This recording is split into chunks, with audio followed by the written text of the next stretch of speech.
All right, we're here with King Muhammad Lawal, TNA and Bellator superstar. King Mo, I just want to get in with you a little bit here. I want to start back over the last year and talk about the things that have gone on with you and how you got to this point. So take us back that day last year. You were going through the injury, the staph infection. You had the meeting with the Nevada State Athletic Commission.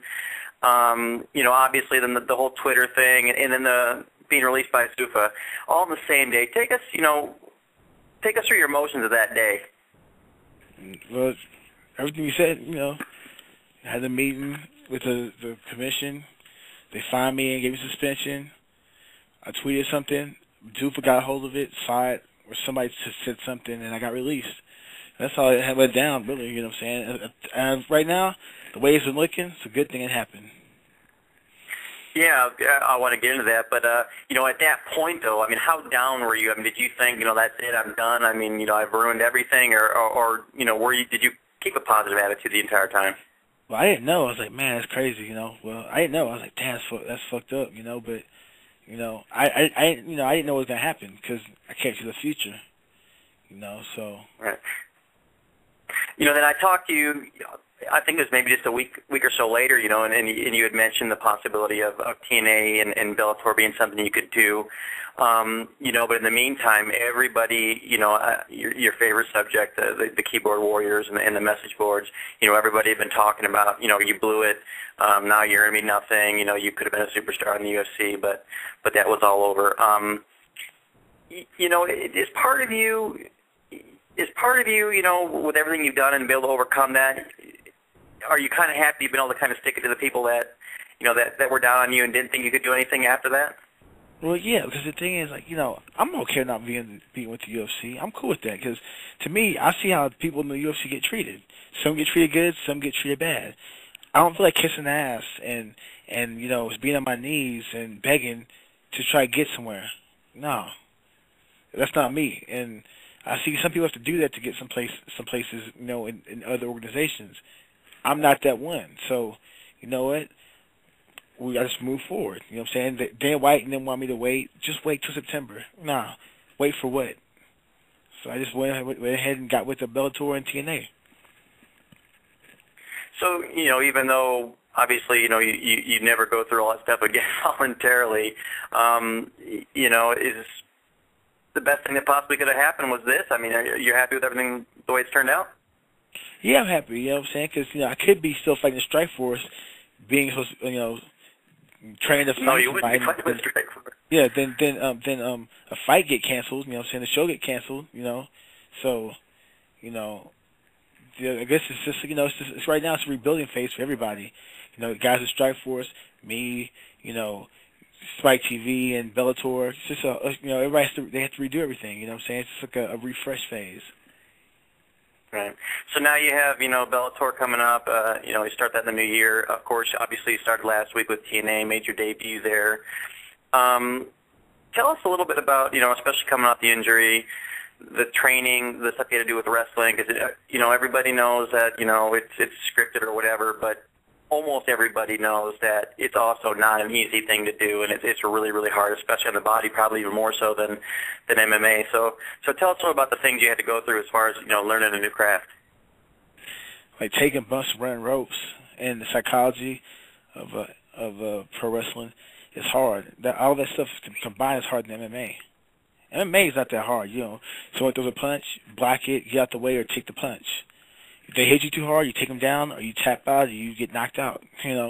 Pro wrestling don't happen like that. You have to tell a story and entertain. Right. Yeah. So tell us about that. Come on, you got to be honest with us. Have you sit in front of your mirror and practice cutting your promos? Nah, I haven't sat and done anything because I don't really know what's gonna happen with me. I know I'm doing the TNA thing, but I don't know what my persona is gonna be. No one knows anything just yet. They might know, but no one's told me anything. So right now I'm just sitting here just wondering, because I don't want to be practicing a bunch of promos and I'm a face or I'm practicing to be a heel, and next thing I know I'm the exact opposite. You know what I'm saying? So. Right. Well, yeah, I don't know what you're allowed to reveal and what you're not allowed to reveal, but how does that work with wrestling for the most part, at least in TNA? as far as scripts go, and do they pretty much keep you guys in the dark? How much in advance do you know what's going on? No, nothing. You just know when you get there. I'll tell you this. My boys watched a documentary on the Road Warriors, and they tell those guys, "Hey, you're dropping the belts today." You know what I'm saying? So some people just they don't know when you're going to drop the belts. Like, they don't know what's going to happen. Like, they might have you come to Raw and be like, "Hey, you weren't going to wrestle," or come to it's filming, you weren't going to wrestle, but you never know it. Now we changed everything up. You're going to wrestle. You never know what's going to happen. It's just like, they just, I don't know, they just pick and choose what they want to do that day. So how are the wrestlers? How they responding for the most part? Are they all taking to you? Some of them trying to show themselves a little bit that they're tough guys too, or how's that work? No, they're all cool, man. They're all fans of boxing and MMA, combat. A lot of them come from amateur wrestling, so they're all cool. They're not trying to prove anything. They're all cool. Like, even Batista was cool when I met Batista. Like, he was like, "Hey, my dream was to fight. Now I have a chance to fight, and it's been an honor to do that." Those guys are all cool. Did you see his fight? I saw some of it. Yeah. What'd you think of it? See? Well, I think that I'm happy he won, but the commission and even the match people picked the fight for him should have him fight someone that's maybe 2-0 or 1-1, because everyone might say the guy looked bad and the guy had an average record of 22-22, but the guy had years of training, years of experience. Batista's probably realistically only been training for the past 3 or 4 months, if that. Right. If that. So, do you think? Obviously, he's not, ever going to contend for a major title with his age and stuff. But do you think he has potential to, have a decent little run for a year or two? Yeah, if he successfully chooses to do, but he's focusing on it. Like, you see, he's shrunk down, lost some weight. He's picked up stand-up, even though he's learning how to adapt to that. He can obviously wrestle, picked up some grappling, has his own gym in Tampa, trains, does 2 days, 3 days, has people come out and spar with him. So he's obviously taking it serious, a lot more serious than some people in the sport. Now, Kurt Angle's the obvious one, because he's either, supposedly been close to fighting MMA several times, whether he has or hasn't, but who else on the TNA roster, if you had to take one guy and say, that's the guy that can fight, has MMA potential, who would you say? I think quite a few. Actually, quite a few. Samoa Joe, AJ Styles, Chavo, because Chavo loves boxing. Big Hernandez. I could see James Storm or Bobby Roode. And what's his name? Bully Ray.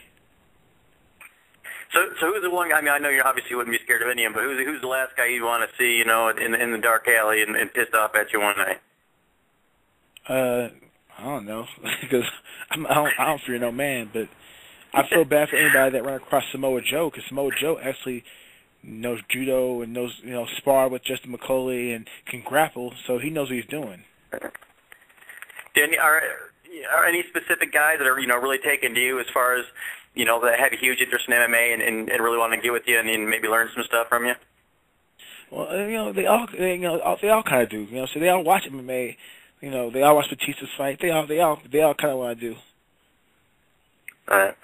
So how was it for you, though, coming out and explain to us, obviously most people know you were a huge fan growing up of wrestling, like most of us were as kids, and then here you are last week, you're walking out on the TNA stage. They had a cool little promo for you coming out. What was that like, walking through the curtain, making your professional wrestling debut?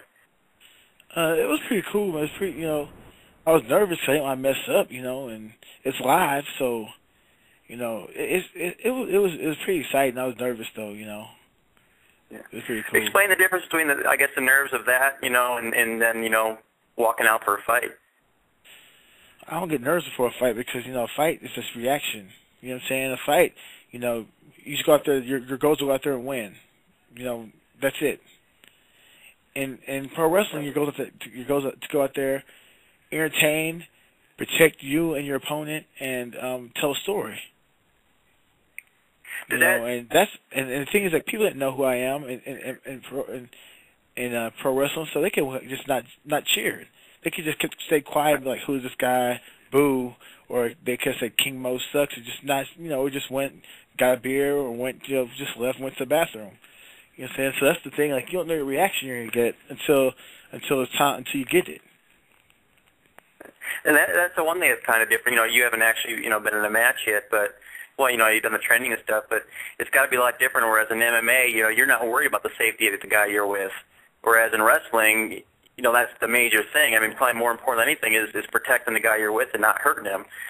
So what's that like? I mean, is it a hard for the brain to deal with that? You have a different focus, even though you're fighting per se, protecting them.